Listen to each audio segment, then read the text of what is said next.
Dans cette vidéo, je vous propose de dresser le tableau de signes d'un quotient avec un produit de deux fonctions affines divisé par une fonction affine. Donc grand classique, on commence toujours par la même chose. On va chercher les valeurs qui annulent chacune des trois fonctions affines. Donc il faut déjà évidemment repérer vos trois fonctions affines. Et on va à chaque fois chercher pour quelle valeur de x est-ce qu'elle s'annule. Donc on écrit tout simplement 3x plus 4 égale 0. Ça c'est pour le numérateur avec 6 moins 5x égale 0. Ces deux équations vont nous donner les valeurs de x qui annulent le haut. Donc ça ne pose pas de problème. Et la troisième, un petit peu plus particulière, 4x moins 16, qui va, si elle fait 0, nous donner une valeur interdite, puisqu'on aura une division au dénominateur par 0. Donc on va résoudre tranquillement ces trois équations. Surtout, on évite de faire des erreurs. Donc la 3x plus 4 égale 0, on élimine le 4, donc ça fait 3x égale moins 4, on fait une soustraction, et ensuite on élimine le 3 par une division, puisqu'ici, vous voyez, entre le 3 et le x, c'est un multiplié, x est donc égal à moins 4 tiers. La suite, on a donc 6 moins 5x égale 0, ça nous donne donc, alors je vais mettre des petits pointillés pour ne pas mélanger les deux, moins 5x égale donc, on élimine le 6 par une soustraction, égale moins 6, et on divise là par moins 5, x égale moins 6 sur moins 5. Et comme d'habitude, un moins en haut, un moins en bas, on peut transformer ça en plus. On a donc x égale 6 cinquièmes. La dernière, c'est-à-dire notre valeur interdite, vraiment là, très important que vous compreniez ici, que là, ça nous donne donc, là, on est sur la recherche de la valeur interdite.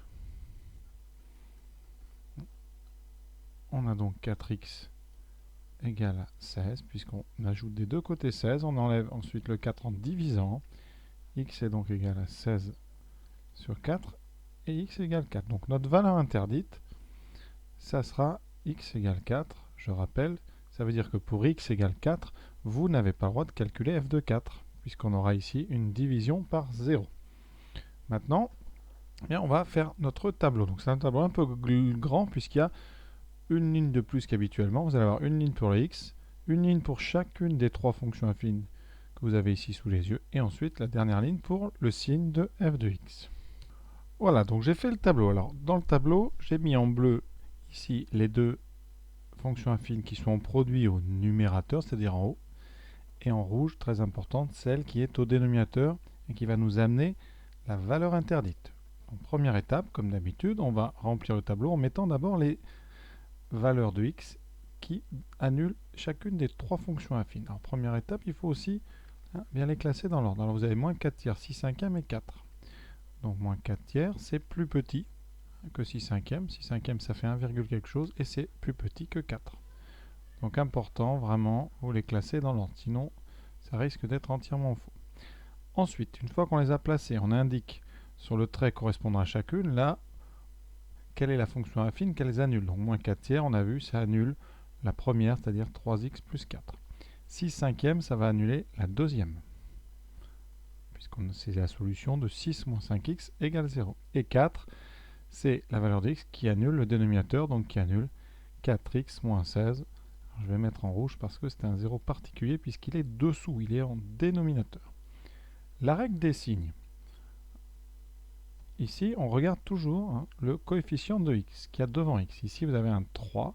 Donc 3, c'est un nombre positif. Donc on va mettre des plus après le 0. Dans notre deuxième fonction affine, devant x, ici, vous avez un nombre qui est moins 5, qui est un nombre négatif. On met donc des moins après le 0. Troisième fonction affine, 4x moins 16. Devant x, vous avez 4, qui est un nombre positif. On met donc un plus après le 0. Et on complète en mettant le signe contraire. Ici moins, ici plus, plus, moins, moins, moins. À chaque fois, vous avez soit moins 0 plus ou plus 0 moins. Ensuite, la règle des produits ou divisions. Ici, on fait moins plus moins. Vous avez donc 2 moins. Le produit ou la division sera positive. Donc là, c'est facile. Plus, plus, moins, ça donne moins. Plus fois, moins, il y a 2 moins, donc ça donnera plus.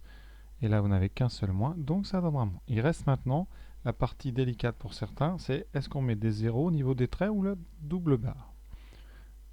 Chose très importante, la double barre va provenir des nombres qui annulent le dénominateur, donc ce que j'ai appelé la valeur interdite. Donc la double barre est ici au niveau du 4. Pour les deux autres valeurs de x, moins 4 tiers et 6 cinquièmes, ce sont les valeurs de x qui vont annuler le numérateur, donc qui vont annuler tout simplement f. C'est-à-dire que si vous faites par exemple f de moins 4 tiers, eh bien vous aurez un 0 ici en haut, et à côté vous aurez 6 moins 5 fois moins 4 tiers, d'accord, donc le haut fera 0 puisque c'est une multiplication, et en bas vous aurez 4 fois moins 4 tiers moins 16, et ça donnera tout simplement 0. Donc ici on va abaisser les zéros comme on fait dans les multiplications, et comme on l'a déjà dit, la seule différence va être ces doubles barres au niveau des valeurs interdites, je répète encore une fois, des valeurs qui annulent le dénominateur. Voilà, le tableau de signe est terminé. J'espère avoir été clair. À bientôt.